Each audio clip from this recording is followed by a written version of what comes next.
Mark thought he had the perfect life, a loving wife, 2 wonderful kids, and a stable home.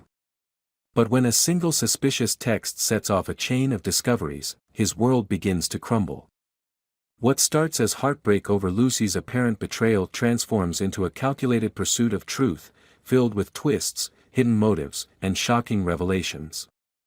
As Mark pieces together the fragments of their life, he uncovers a secret far more complicated than he imagined, leading to a dramatic confrontation with an ending no one could have predicted.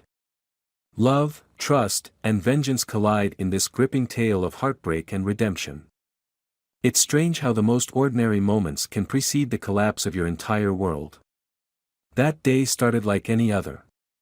I was in the kitchen, packing lunches for Emma and Daniel while Lucy rushed around the house, multitasking in her usual whirlwind of energy. She kissed me on the cheek as she grabbed her bag, saying something about a late meeting and not to wait up for dinner. I didn't think much of it at the time. It was just another chaotic morning in the Johnson household. But something shifted later that evening. After putting the kids to bed, I settled on the couch to catch up on emails. Lucy's phone buzzed on the coffee table. She must have forgotten it in her hurry. It wasn't unusual for her to leave her phone lying around, but what caught my attention was the name that popped up on the screen, Nick.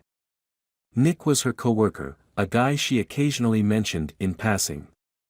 The message was brief, just a playful, "Can't wait to see you tonight." My stomach churned. It was nothing overtly suspicious, but the wink at the end felt like a slap. I told myself it was probably harmless, a misinterpreted text or a joke.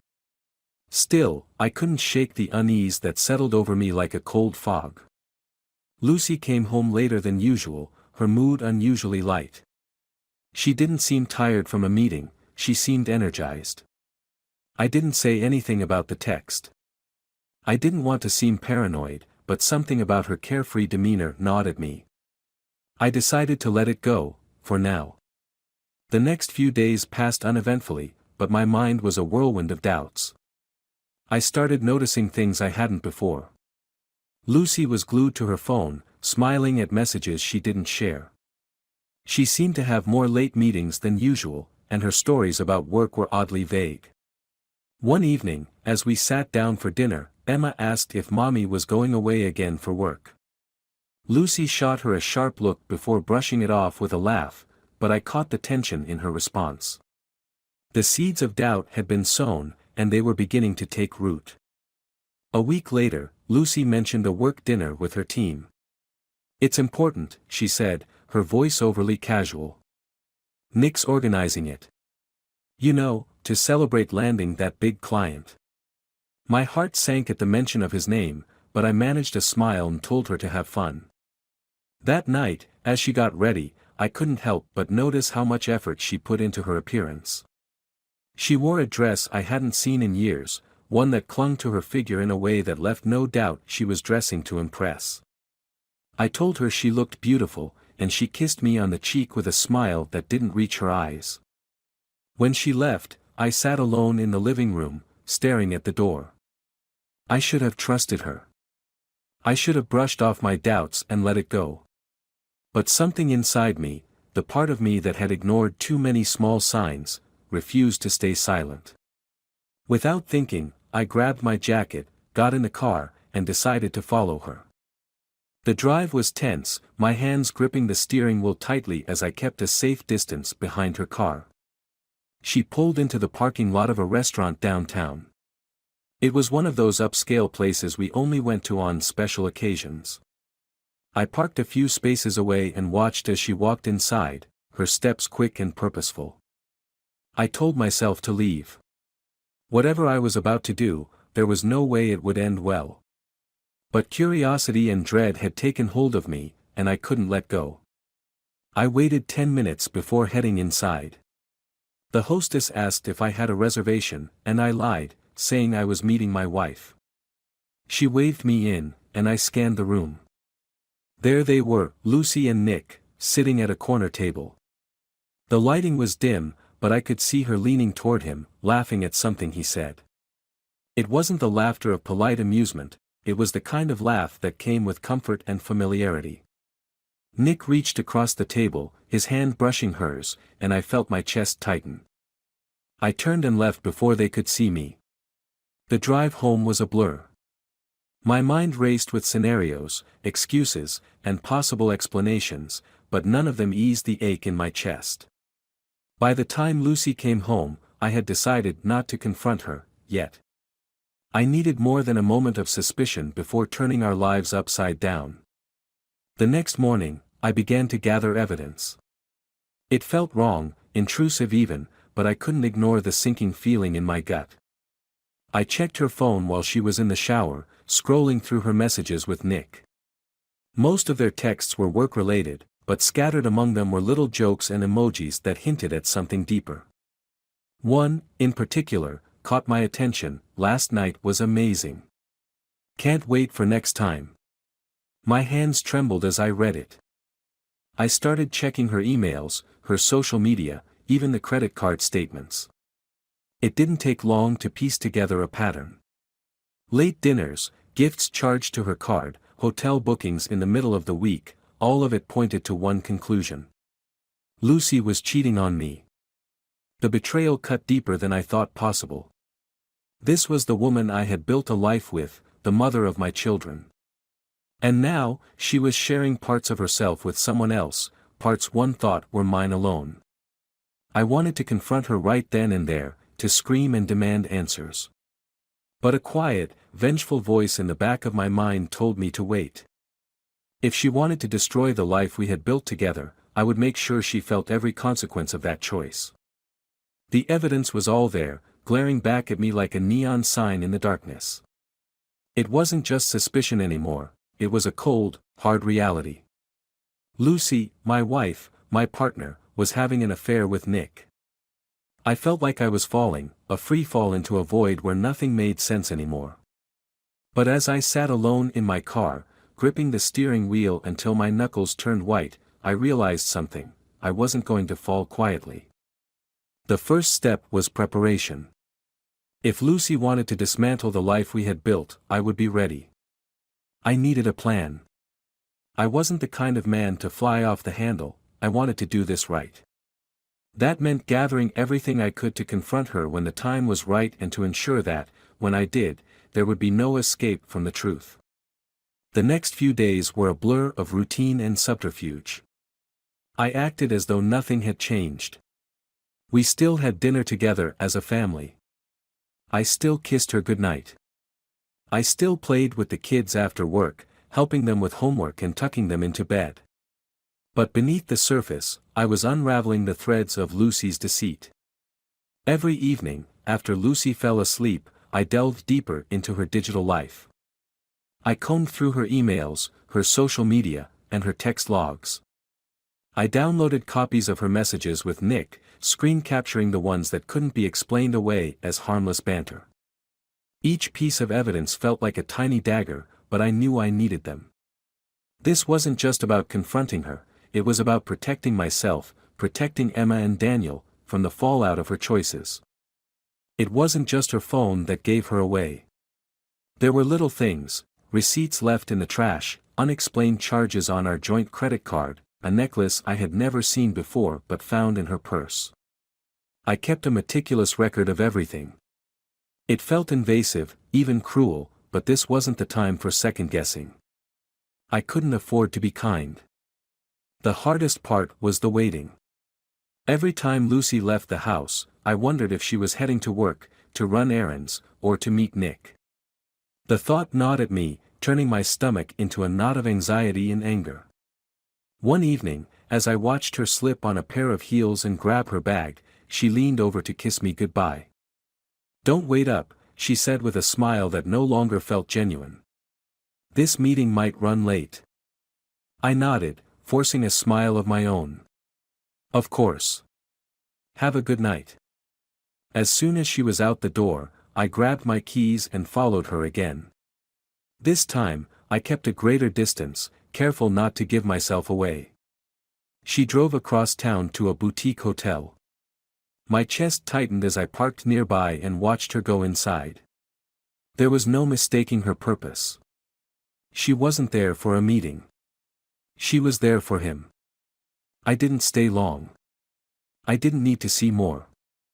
The sight of her disappearing through those double doors was seared into my memory. I drove home, my mind a whirlwind of anger and hurt, but also resolve. This had to end, and it had to end on my terms. The next morning, I sat at the breakfast table while Lucy chatted with Emma and Daniel, her laughter filling the room as though nothing was amiss. I sipped my coffee, barely tasting it, my mind already on the confrontation I was planning. She didn't know it yet, but the walls were closing in. By the weekend, I had everything I needed. I printed out the messages, the photos, the receipts, every shred of evidence that proved her betrayal.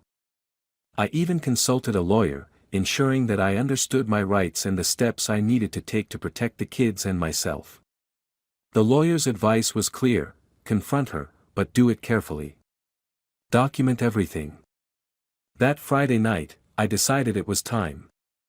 I waited until the kids were asleep, the house quiet except for the soft hum of the dishwasher in the kitchen. Lucy was in the living room, scrolling through her phone, oblivious to the storm about to hit. I walked in, carrying a manila envelope. She glanced up at me, her smile faltering when she saw my expression. "Mark?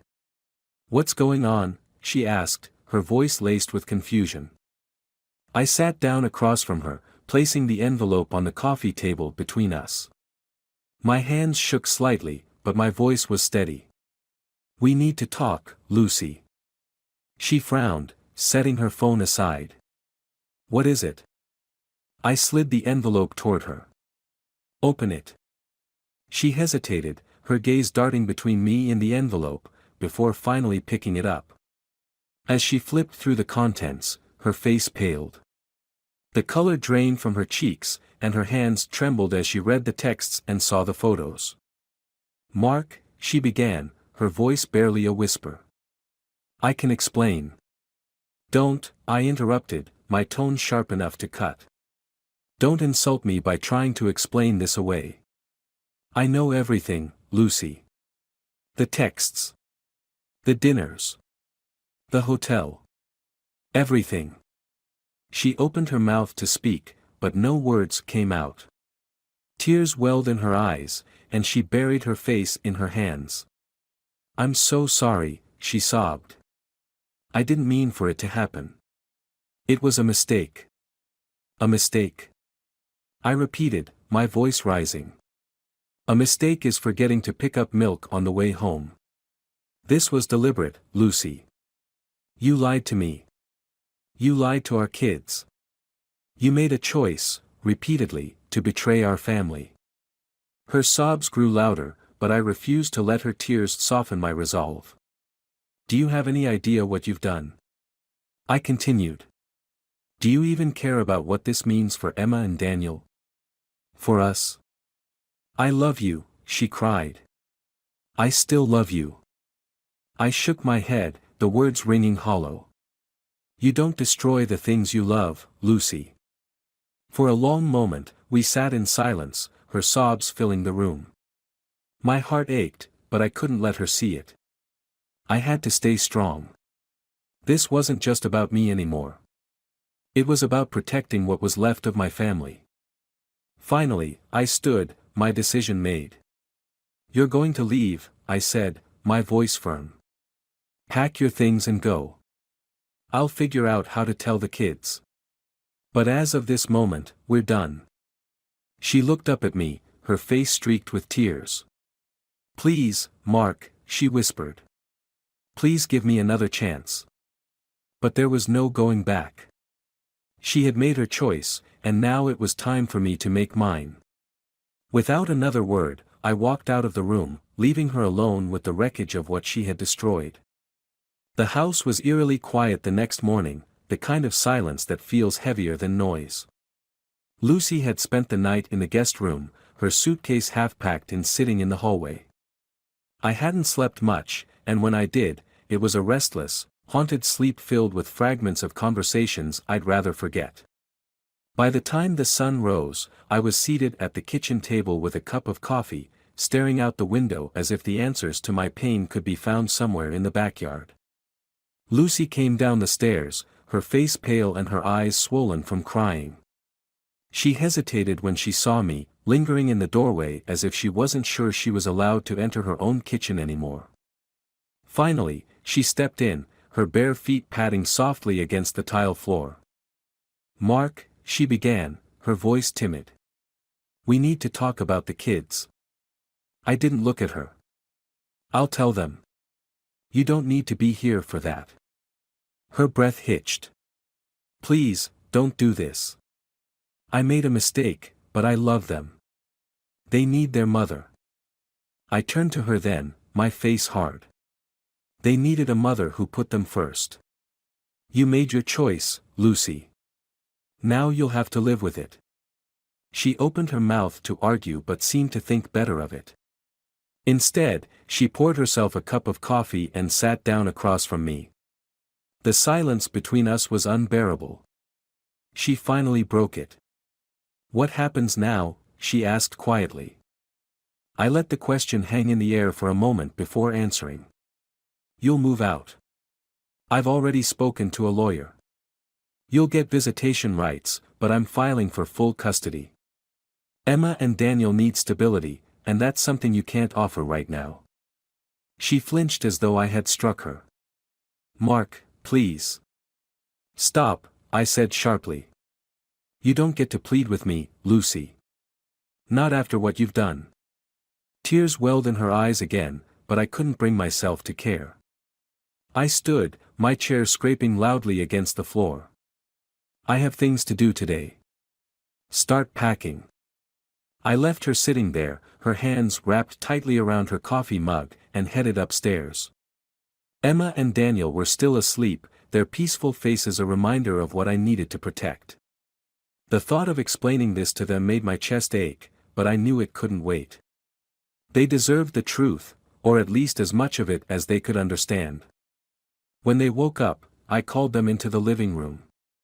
Lucy stayed upstairs, giving me space to have the conversation alone.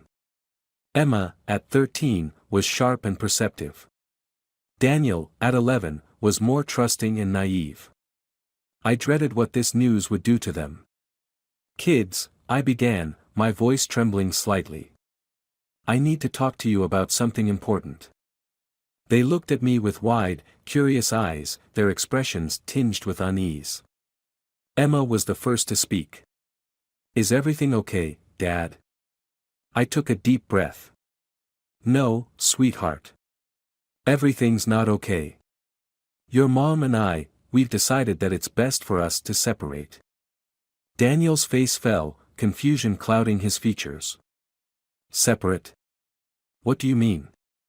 "It means," I said carefully, "that your mom will be moving out. She'll still see you, but she won't be living here anymore." Emma's eyes filled with tears, and she looked away, refusing to let them fall. Daniel, however, didn't hold back. He burst into sobs, burying his face in his hands. "Why?" he cried. "Why is this happening?" I reached for him, pulling him into a hug. "I'm so sorry, buddy. I know this is hard to understand. But sometimes, adults make mistakes, and those mistakes have consequences." Emma finally spoke, her voice tight with anger. "Is it because of Mom? Did she do something?" I hesitated, not wanting to burden them with the full truth. "This isn't about blaming anyone," I said carefully. "It's about doing what's best for all of us." But Emma wasn't satisfied with that. She stood abruptly, her fists clenched at her sides. "You're lying," she said. "You're trying to protect her." "I'm not a little kid, Dad. Just tell me the truth." I sighed, running a hand through my hair. "Emma, I can't. Not right now. You'll understand when you're older." She stormed out of the room, her footsteps echoing loudly as she went upstairs and slammed her door. Daniel clung to me, his sobs subsiding into hiccups as I held him tightly. I hated seeing them hurt like this, but there was no way around it. The damage had been done, and now we had to pick up the pieces. Lucy left that afternoon. She didn't say much as she packed the last of her things and loaded them into her car.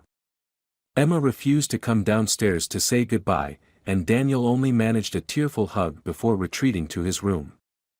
I stood on the porch as Lucy pulled out of the driveway, watching her car disappear down the street.